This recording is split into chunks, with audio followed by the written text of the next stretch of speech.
Hello, ladies and gentlemen. God bless each and every one of you on this beautiful, warm Saturday, late morning here in the Mid-Atlantic. It's already 66 degrees, and the hint of spring is in the air. I noticed this morning that the buds on the trees were starting to come out. I'm noticing the grass starting to go from this pukey, dead brown color we get here to start seeing green patches within the grass itself. I know my whole side yard is all green. The other side's a pukey brown, but or tan, sand color. That's what we get here in the Mid-Atlantic. I imagine everybody gets it, but anyways, it's nice to see things come back to life. That's another thing God does that people take for granted. People don't stop and look. And as the old saying goes, stop and smell the roses. People just don't do it. They're so engulfed within their lives. They're so taken by things that really, in the grand scheme of things, is very minor, but yet puts so much pressure on ourselves. Instead of standing back, as I've said so many times, and looking at what God has created, looking at this beautiful world that right now is in turmoil.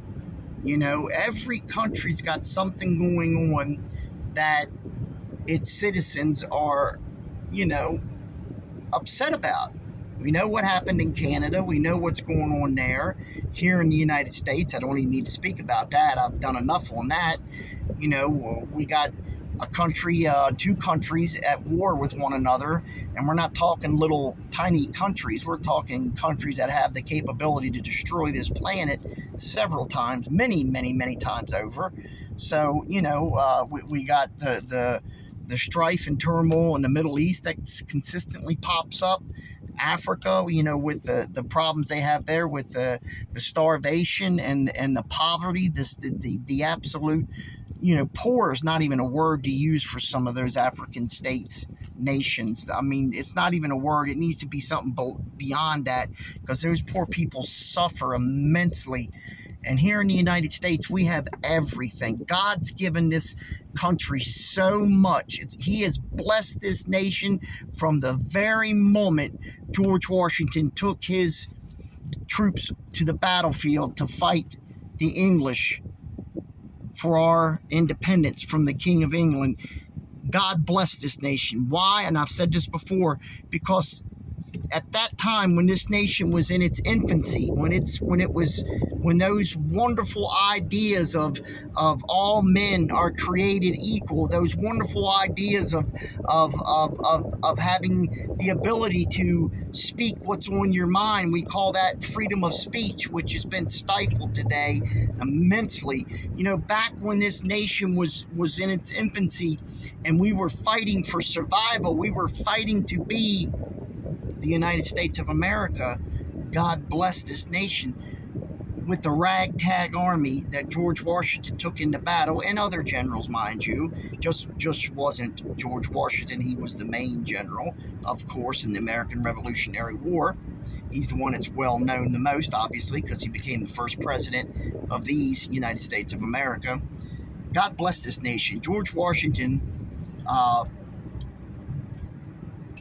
was backed against the wall. The troops, I've told this story before, but this is a difference then and now. George Washington was back against the wall. The British had him back against the wall. His men were hungry.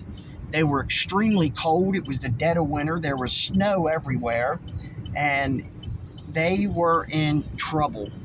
They were in trouble, folks. And George Washington walked away from his troops, and he prayed, and he asked God to go before them in the battle that would be coming up, to go before them, to have this ragtag patriotic army of farmers and blacksmiths and bakers and tailors and just, whatever they could pull together.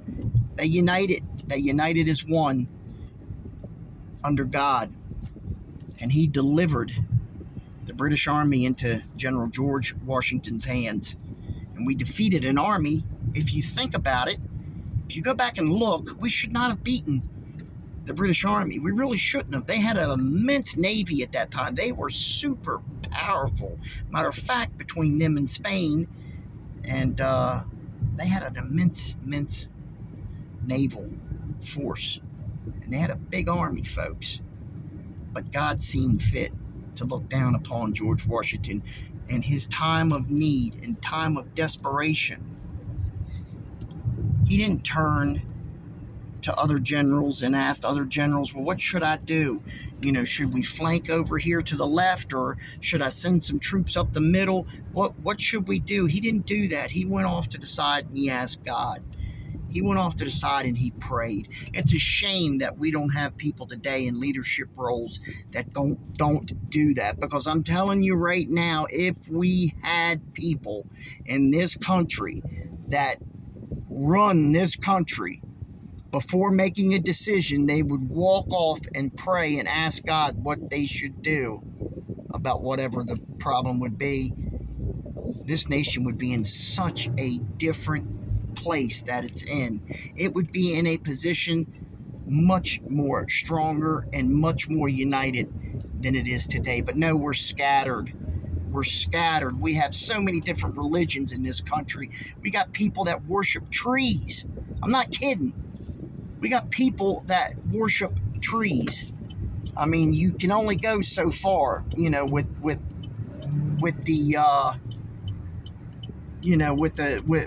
with the madness in this country. I mean, you got people that go out in the woods and dance around fire naked. All these pagan religions and stuff, and this is how we've gotten so far away from God as a nation. God does so much for this country. It's like I was saying with spring. It gets renewed every year. He renews this land, this beautiful land of ours. And so many take it for granted. So many take it for granted. I think that's the message I want to give today. Taking things for granted. Thank God in heaven, George Washington and men like him that unfortunately are now being vilified. Men like him that are now being demonized in our schools, on television, being called every type of name you can imagine. Men that fought to make this nation a nation that it was, is now being belittled. Their statues are being toppled. Paintings are being pulled down off of courthouse walls and federal buildings because now they're racist. Now they're white supremacist. There was no such thing as that. That word wasn't even in existence in 1776. But yet, if you listen to a lot of people, that's exactly what they say. And therefore, we're splintered in this nation today. We're divided. We're splintered off into these multiple little groups. You see, they want to put us into these little groups.